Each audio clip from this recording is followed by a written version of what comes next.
Hello students, Gargi tutorial ক্লাসেই তোমাদের স্বাগত জানাই।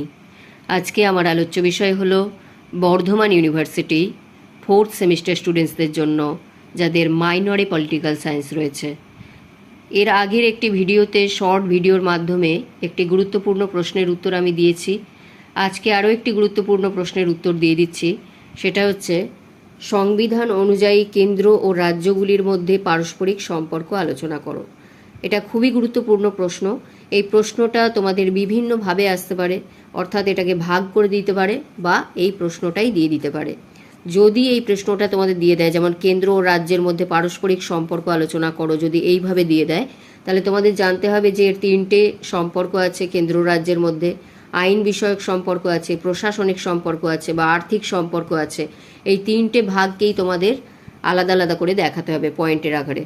আর যদি তোমাদের উল্লেখ করে দেয় যে প্রশাসনিক কেন্দ্র ও রাজ্যগুলির মধ্যে প্রশাসনিক বা আর্থিক সম্পর্ক বিশ্লেষণ করো বা কেন্দ্র রাজ্যের মধ্যে আইন বিষয়ক সম্পর্ক বিশ্লেষণ করো, যদি কোনো একটা দিয়ে দেয়, এইভাবে যদি ভাগ করে দেয়, তাহলে শুধু ওইটুকু পার্টই তোমাদের দেখাতে হবে। আমি এখানে দেখিয়ে দিচ্ছি, তোমরা মন দিয়ে দেখো। সংবিধান অনুযায়ী কেন্দ্র ও রাজ্যগুলির মধ্যে পারস্পরিক সম্পর্ক আলোচনা করো যদি বলে, তাহলে পুরোটাই যদি আসে তাহলে তোমাদের কি লিখতে হবে? এখানে ভূমিকা লিখবে। ভূমিকা লিখে এই পয়েন্টটা দেবে। একটি আমি আর বলে দিচ্ছি না, এখান থেকে দেখে নাও। ভূমিকা বললে এইভাবে এতটা দেবে। দেওয়ার পর এখানে চলে আসবে, পুরোটা লিখে তোমাদের কেন্দ্র ও রাজ্য আইন বিষয়ক সম্পর্ক যেটা আছে সেটা তোমাদের এইভাবে লিখে লিখে যেতে হবে। মানে এখান থেকে হচ্ছে তোমাদের কেন্দ্র রাজ্য আইন বিষয়ক সম্পর্ক যেটা, যদি পুরোটা আসে তাহলে তোমাদের তিনটে ভাগই তোমাদের দেখাতে হবে। এখান থেকে আসছে, দেখো, এটা হচ্ছে প্রশাসনিক বা শাসন সংক্রান্ত, মানেই হচ্ছে প্রশাসনিক। এই প্রশাসনিক পার্টটাকে তোমাদের দিতে হবে।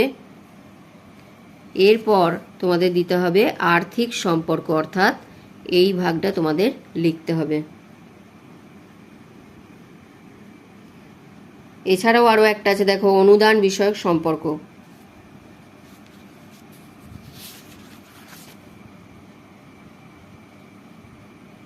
আর্থিক সম্পর্কের মধ্যেই এগুলো আসছে। তাহলে এই অবধি লিখে তোমাদের কমপ্লিট করতে হবে। যদি তোমাদের পুরো কোয়েশ্চেনটা দেয়, মানে অর্থাৎ এই কোয়েশ্চেনটাই যদি তুলে দেয়, কেন্দ্র রাজ্যের মধ্যে কি কি সম্পর্ক আছে যদি বলে, বা পারস্পরিক সম্পর্কগুলি আলোচনা করো, তাহলে তোমাদের সম্পূর্ণটাই দিতে হবে। আর যদি কোনো একটা ভাগ উল্লেখ করে দেয়, যেমন আইন বিষয়ক সম্পর্ক লেখো, তাহলে তোমরা প্রথমে ভূমিকাটা দেবে।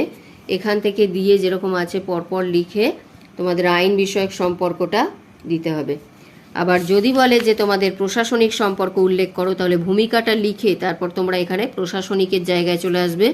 এই প্রশাসনিকের যে পার্টটা আছে এখান থেকে তোমাদের লিখে যেতে হবে, এতটা লিখতে হবে। আবার যদি তোমাদের আর্থিক সম্পর্ক উল্লেখ করতে পারে তাহলেও তোমরা কিন্তু আগে ভূমিকা দেবে। ভূমিকা দেওয়ার পর তোমরা এই আর্থিক সম্পর্কটা এইভাবে বিশ্লেষণ করবে।